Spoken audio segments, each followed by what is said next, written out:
আজকাল আর মার্কেটে ফগ বা ম্যানফোর্সের কন্ডম কিছুই চলছে না, বরং সে ফাটা কন্ডম থেকে ভুলবশত বেরোনো ভাইরাল হওয়ার কিছু অদম্য ইচ্ছাজনিত মামুনিরাই চলছে। কি বুঝতে পারলে না তো কাদের কথা বলছি? আরে আমার বন্ধু বান্ধবীগণ থোড়া সাবার রাখো। আর আজকের রোস্টের টপিক হচ্ছে ভ্লগাররা, উদ্ভব ভ্লগাররা, যাদের শুরু হচ্ছে ওয়ার্ডটা ভ্লগ দিয়ে কিন্তু শেষ হচ্ছে গাঁড় দিয়ে। তো আর বেশি ভাট না বকে এদের হালকা করে পেপে দিয়ে চেপে দেওয়ার চেষ্টা করি। দাদু হসপিটালে মৃত্যুর সাথে লড়াই করছে, তাই ভাবলাম একবার শেষবারের মতো দেখে আসি। হঠাৎ শুনি আমার দিদা মারা গেছে আর সবাইকে যেতে হবে শ্মশানে। আমিও দেরি না করে ঝটাপট রেডি হয়ে চলে গেলাম শ্মশানে। আর চলো আমার দিদা মারা যাওয়ার আর শ্মশানের ব্লগটা তোমাদের সাথে শেয়ার করি। আর আগে হঠাৎ করেই খবর পেলাম আমার শুভ বয়ফ্রেন্ড মারা গেছে। কিভাবে মরেছে জানো? গাড়ি অ্যাক্সিডেন্ট করে। তারপরে কি করব, রেডি হয়ে যাচ্ছি, এই প্যান্টটা আমার শুভ বয়ফ্রেন্ড দিয়েছিল। ভাগ্যিস তোমার শুভ বয়ফ্রেন্ড মারা গেছি, না হলে তোমার কাণ্ড কারখানা দেখে তোমার শুভ বয়ফ্রেন্ড একটাই কথা বলতো,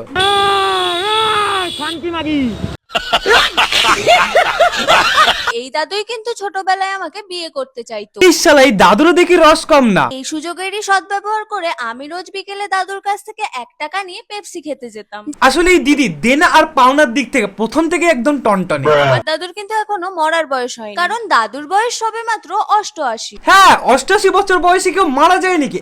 ঠিক বলেছো। এখনো তো দাদুর আরেকটা বিয়ে হবে, একটা কেন প্রায় 3-4টে বিয়ে করতে পারবে। আমার তো মনে হয় তোমার দাদু তোমার সাথে লুকোচুরি খেলছে, তুমি যে পিছনে ঘুরবে না অমনি তোমার দাদু তোমাকে পিছন থেকে ধাপ্পা দেবে, তুমি কিন্তু সামলে থেকো। বলছি দিদি, চেলা কাটছে না, চেলা কাট, ওই চেলা কাটে বিচুতি পাতা দোলে তোমাকে মাথা থেকে পা পর্যন্ত পেটানো উচিত। সঠিক বলেছেন।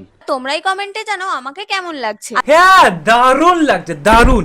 এইবার তুমি একটা কাজ করো, তুমি তোমার দাদুকে ওই জায়গাটা থেকে উঠিয়ে না তুমি গিয়ে শুয়ে পড়ো, কারণ ওই জায়গাটায় ভুল মানুষটা শুয়ে আছে। 88 বছর বয়সে কেউ বেড রেস্ট করে নাকি? এখনো তো লুঙ্গি পরে হাডুডু খেলার বয়স আছে। হঠাৎ করে দাদুর হার্টের অপারেশনের কথা শুনে পুরো ফ্যামিলির মাথায় যেন আকাশ ভেঙে পড়ল। আসলে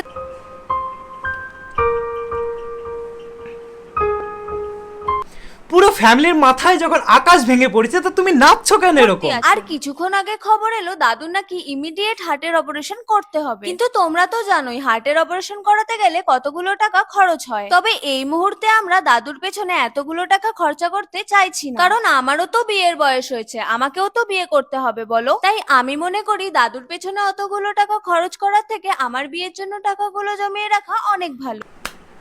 হায় রে ভগবান, তোমার দাদুকে বাঁচিয়ে রেখে কি বা হবে?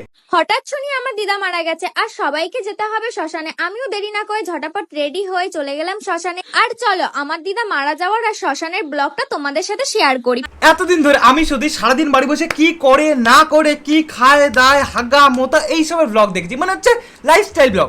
আর আজকে প্রথম দেখবো হচ্ছে শ্মশানে যাওয়ার ব্লগ। আর আগে আমি একটু রেডি হয়ে নি আর শ্মশানে গিয়ে কি কি হয় তো চলো পুরো ভিডিওটা দেখতে থাকো, সবটাই শেয়ার করব তোমাদের সাথে। তা বলছি যে ব্লগে পেতনি দেখা যাবে তো?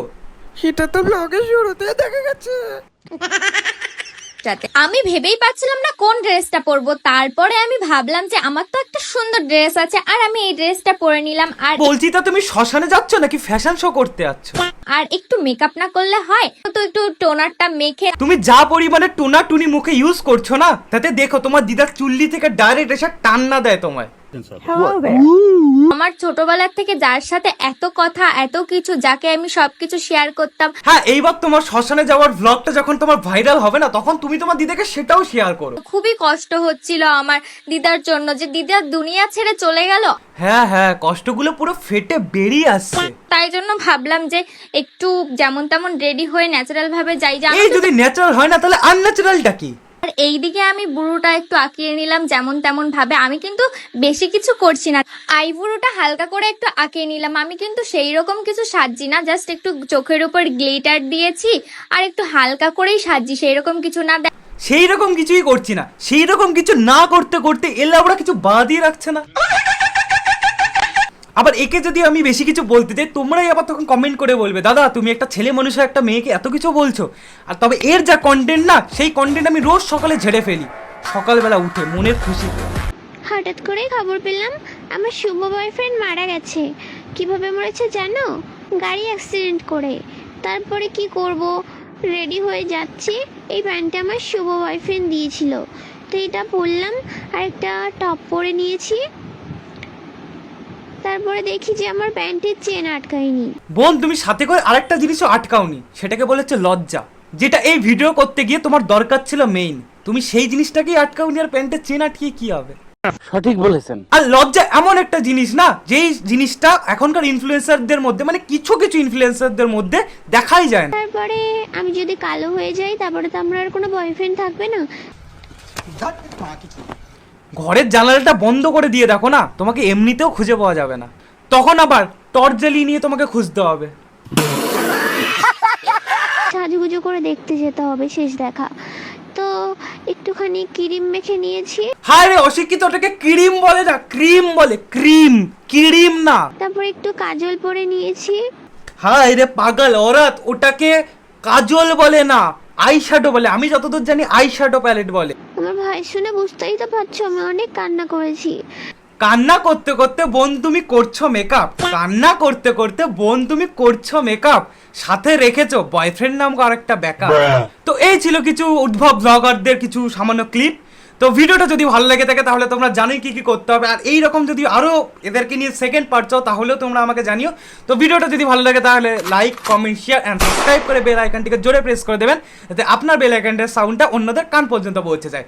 তো দেখা হচ্ছে নেক্সট আবার অন্য কোনো ভিডিওতে। জানি ভিডিও দিতে খুব লেট হচ্ছে, তবে চেষ্টা করো ভিডিওগুলো আরো তাড়াতাড়ি এনে দাও তোমাদের জন্য। আর চাইলে তোমরা আমার ফেসবুক পেজ আর ইনস্টাগ্রামে ফলো করে নিতে পারো, সেখানেও আমি মাঝে মধ্যে অ্যাক্টিভ থাকি, তবে ইনস্টাতে আমি অ্যাক্টিভ থাকি।